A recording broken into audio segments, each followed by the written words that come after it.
Hello my dear student, कैसे हैं आप सब। सभी को जय हिंद। और सभी को पता है कि आज हिंदी की तीसरी क्लास है और इस हिंदी के पार्ट थर्ड में हम सीखेंगे दीर्घोत्तरी प्रश्न। लघुत्तरी प्रश्न आप सभी ने पढ़ लिए थे। आज जो हमें पढ़ना है वो दीर्घोत्तरी प्रश्न का है, ठीक है।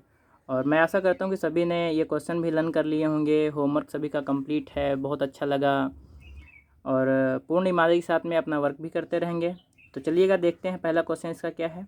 कवि ने सुंदरता को मृग तृष्णा क्यों कहा है, ठीक है। इसका दूसरा जो क्वेश्चन है, कवि ने मनुष्य जीवन की पहली विफलता किसे बताया है, मतलब ऐसी कौन सा ऐसा क्या है जिसमें मनुष्य अपनी पहली बार में ही मतलब विफल हो जाता है या असफल हो जाता है।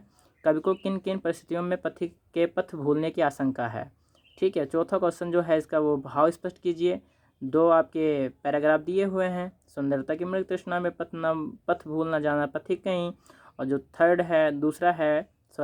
दूसरा है रणभेरी सुन कह विदा विदा जब सैनिक पुलक रहे होंगे, ठीक है। तो चलिएगा देखते हैं। ये हैं इसके इन क्वेश्चनों के आंसर, ठीक है, जो कि आपको बहुत ही अच्छी राइटिंग में और बहुत ही सुंदरता के साथ में इनको आपको फेयर करना है, ओके। फेयर भी करना है और आप डब्ल्यू में आपको इसको सीखना भी है, रिटन करके सीखना है, लर्न करके सीखना है, ठीक है। तो ये इसके आंसर लिखे हुए हैं, ठीक है। चलिए एक बार मैं पढ़ के बता देता हूँ। कवि ने सुंदरता को मृग तृष्णा क्यों कहा है, तो इसका जो आंसर है वो है, कवि ने सुंदरता को मृग तृष्णा इसलिए कहा है कि मनुष्य प्रकृति की सुंदरता एवं संसार के माया मोह के बंधनों में फंसकर अपना कर्तव्य मार्ग भूलकर अन्य रास्ते पर चलने लगता है। यही कारण है कि कवि ने सुंदरता को मृग तृष्णा कहा है, ठीक है। तो इसका जो आंसर है वो अपनी बुक अपनी कॉपी पर रिटन कर लेंगे, ठीक है। कवि ने जीवन की पहली विफलता किसे बताया, इसका जो दूसरा क्वेश्चन है, कवि ने जीवन की पहली विफलता किसे बताया। तो माय डियर स्टूडेंट, सभी को ये समझ में आ गया होगा क्वेश्चन। इसका जो सेकेंड क्वेश्चन है उस पर हम अपना फोकस करेंगे, देखेंगे क्या लिखा हुआ इसका आंसर। जब व्यक्ति के मार्ग में बहुत सी कठिनाइयाँ और चुनौतियाँ होती हैं। डू यू नो चुनौतियाँ, आप जानते हैं चुनौतियाँ मतलब किसी को मतलब बोलना कि आप ये नहीं कर पाओगे, जब कोई ऐसा बोलता है तो उसको चुनौती समझ लेते हैं। तो वह उनसे घबराकर अपना कर्तव्य भूल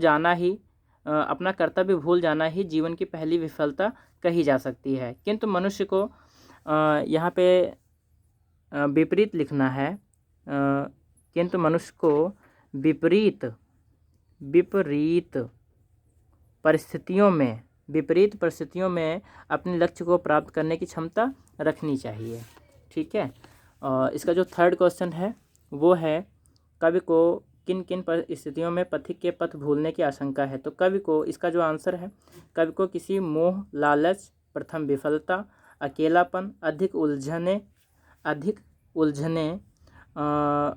असमंजस की स्थिति तथा कठिनाइयों से उन्मुख आदि ही ऐसी परिस्थितियां हैं जहां पर पथिक अपना पथ भूल सकता है। अतः इन्हीं स्थितियों में कवि को आशंका है। कवि को पथिक के पथ भूलने की आशंका है। थोड़ी मिस्टेक हो गई थी, चलो इसको सही कर लीजिएगा।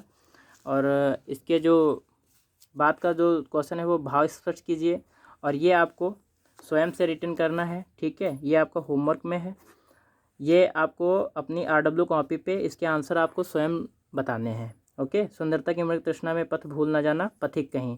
तो इसका जो आंसर है वो आपके पहले क्वेश्चन से देखने से पता चल जाएगा और ये स्वयं से करना है, कोई भी चीटिंग नहीं करोगे। और अपने विवेक के अनुसार इसका आंसर आप हमें कमेंट बॉक्स में लिख कर भेजेंगे, ठीक है। और आपकी जो अगली क्लास रहेगी वो टेस्ट है, प्रिपेयर फॉर टेस्ट। होमवर्क में अच्छे से अध्ययन करना है। होमवर्क में आपका कुछ नहीं है, सिर्फ आपको टेस्ट के लिए प्रिपेयर करनी है, ओके। तो मैं आशा करता हूँ कि सभी को ये क्लास भी समझ में आई होगी।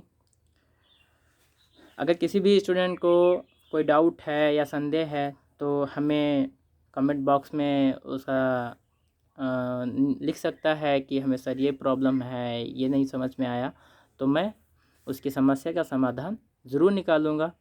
और सभी को मौखिक प्रश्न भी आते हैं, होमवर्क किया है सभी ने, देखा भी है मैंने, ठीक है। और बहुत ही अच्छी तरीके से आप घर पर भी रह कर प्रिपेयर कर रहे हैं। तो सभी को मैं धन्यवाद देता हूँ, सभी अपने प्रिय छात्र और छात्राओं को मैं धन्यवाद देता हूँ।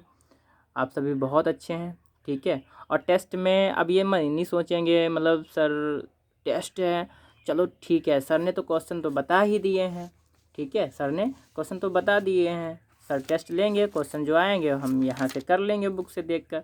नहीं, ऐसा नहीं करना। यदि आप चीटिंग करेंगे तो हम ज़रूर जान जाएंगे, और हमें अगर पता चला कि आपने चीटिंग की है, आपने नकल की है, तो हम आपके घर आएंगे और घर आकर के आपको पनिश करेंगे आके। ओके, पनिश नहीं करेंगे, ठीक है, कुछ नहीं करेंगे, लेकिन अच्छे से पूर्ण ईमानदारी के साथ में और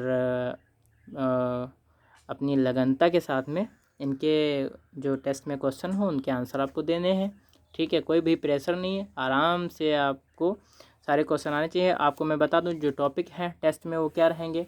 आपका शब्दार्थ होगा, ठीक है, आपका विकल्पी क्वेश्चन होंगे, ठीक है, MCQs जिसको बोलते हैं, और फिल इन द ब्लैंक, आपका जो आपकी पोएम है पथिक से, यहीं से आपके लिए रिक्त स्थान का भी चूजिंग कर लिया जाएगा।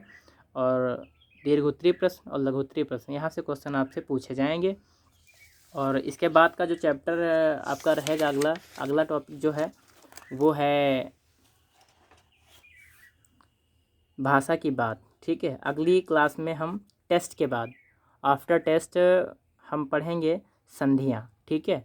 हम संधि पढ़ेंगे और संधियों में कुछ एक्सरसाइज भी दी हुई हैं नीचे, इनको हम सॉल्व करेंगे, ठीक है। और दिए गए वाक्यांशों के लिए एक शब्द, ठीक है, जो विद्रोह करने वाला हो, प्रथा के अनुसार, जिसे किसी की चिंता ना हो, जो सावधानी बरतने वाला हो, जिसे काम की जानकारी हो। ये इन सभी का अध्ययन हम अगली क्लास में करेंगे। तो तब तक के लिए सभी को जय हिंद, और मिलते हैं अगली क्लास में एक नई ऊर्जा के साथ में। तब तक देखते रहिएगा, खेलते रहिएगा, सीखते रहिएगा, मुस्कुराते रहिएगा, हंसते रहिएगा, और लॉकडाउन कोविड-19 का पालन करते रहिएगा। सभी को मेरा धन्यवाद। जय हिंद।